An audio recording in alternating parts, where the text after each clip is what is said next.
یا تو تم پرانے رہ جاؤ یا نئے بن جاؤ، یا تو تم عادتوں کے غلام رہ جاؤ یا اللہ کے بندے بن جاؤ۔ آج کی رات تم کیا چنو گے؟ کیونکہ یہ رات دوبارہ نہیں آتی، ہر سال نہیں ہوتی ہے، لیکن ہر انسان کو ہر سال نصیب نہیں ہوتی۔ اس لیے جب رمضان کی پہلی رات آئے، موبائل سائٹ پر رکھ دینا، دل کھول دینا، آنکھوں کو بھیگنے دینا اور کہہ دینا، یا اللہ اس رمضان مجھے بدل دے، کیونکہ رمضان کی پہلی رات زندگی بدلنے والی رات ہوتی ہے۔ رمضان کی پہلی رات، جب پہلا سجدہ زمین پر لگ چکا ہوتا ہے اور پہلی دعا آسمان تک پہنچ چکی ہوتی ہے، اس کے بعد روح کا سفر شروع ہوتا ہے۔ یہ سفر پیروں کا نہیں ہوتا، یہ سفر دل کا ہوتا ہے۔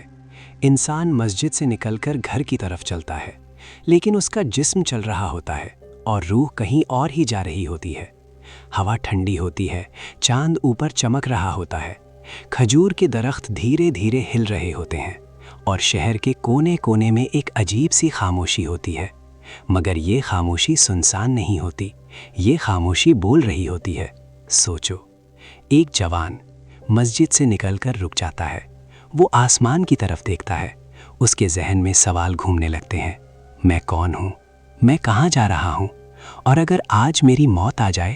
رمضان کی پہلی رات انسان کو اپنا آئینہ دکھا دیتی ہے۔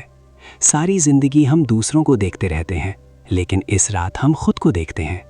وہ جوان یاد کرتا ہے، کتنی نمازیں چھوڑیں، کتنے جھوٹ بولے، کتنے حق مارے، کتنی دفعہ اللہ کو یاد کرنا بھول گیا۔ اس کی آنکھیں بھیگ جاتی ہیں اور وہ خاموشی سے کہتا ہے، یا اللہ میں غلط تھا۔ رمضان کی پہلی رات کا دوسرا اثر ضمیر پر ہوتا ہے۔ ضمیر جو سال بھر سوتا رہتا ہے، آج جاگ جاتا ہے۔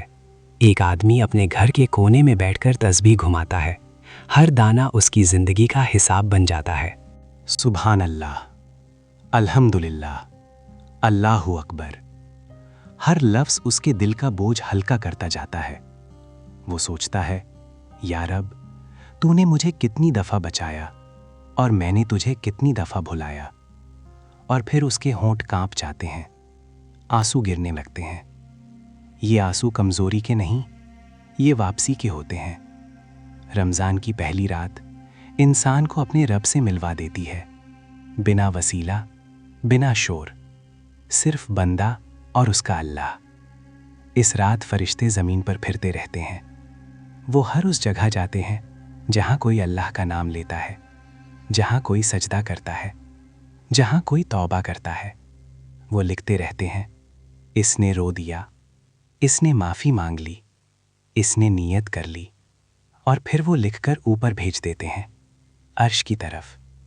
رمضان کی پہلی رات کا تیسرا اثر سوچ پر ہوتا ہے۔ سوچ جو دنیا تک محدود تھی، آج آخرت تک چلی جاتی ہے۔ ایک بزرگ اپنے بستر پر لیٹے ہوئے قبرستان یاد کرتا ہے۔ اسے اپنے دوست یاد آتے ہیں جو پچھلے رمضان زندہ تھے اور آج نہیں۔ وہ دھیرے سے کہتا ہے، شاید اگلا رمضان میں نہ دیکھ سکوں۔ اس کا دل لرز جاتا ہے اور وہ فوراً اٹھ کر وضو کرتا ہے، 2 رکعت نفل پڑھتا ہے اور سجدے میں کہتا ہے، یا اللہ اگر یہ میرا آخری رمضان ہو تو مجھے معاف کر دینا۔ رمضان کی پہلی رات موت کو ڈر نہیں، یاد بنا دیتی ہے، اور جب موت یاد آئے تو زندگی سیدھی ہو جاتی ہے۔ رمضان کی پہلی رات کا چوتھا اثر رشتوں پر ہوتا ہے۔ گھر کے اندر شوہر بیوی کے ساتھ بیٹھ کر بات کرتا ہے، ماں اپنی بیٹی کے بال سنوار رہی ہوتی ہے، باپ اپنے بیٹے کے سر پر ہاتھ رکھتا ہے۔ کئی دنوں سے جو سختی تھی وہ پگھلنے لگتی ہے، کیونکہ رمضان صرف عبادت نہیں، محبت بھی سکھاتا ہے۔ ایک بیٹا اپنی ماں کے قریب جا کر کہتا ہے، امی مجھ سے غلطی ہو گئی تھی، اور ماں کے آنسو نکل آتے ہیں۔ وہ کہتی ہے، اللہ تجھے خوش رکھے۔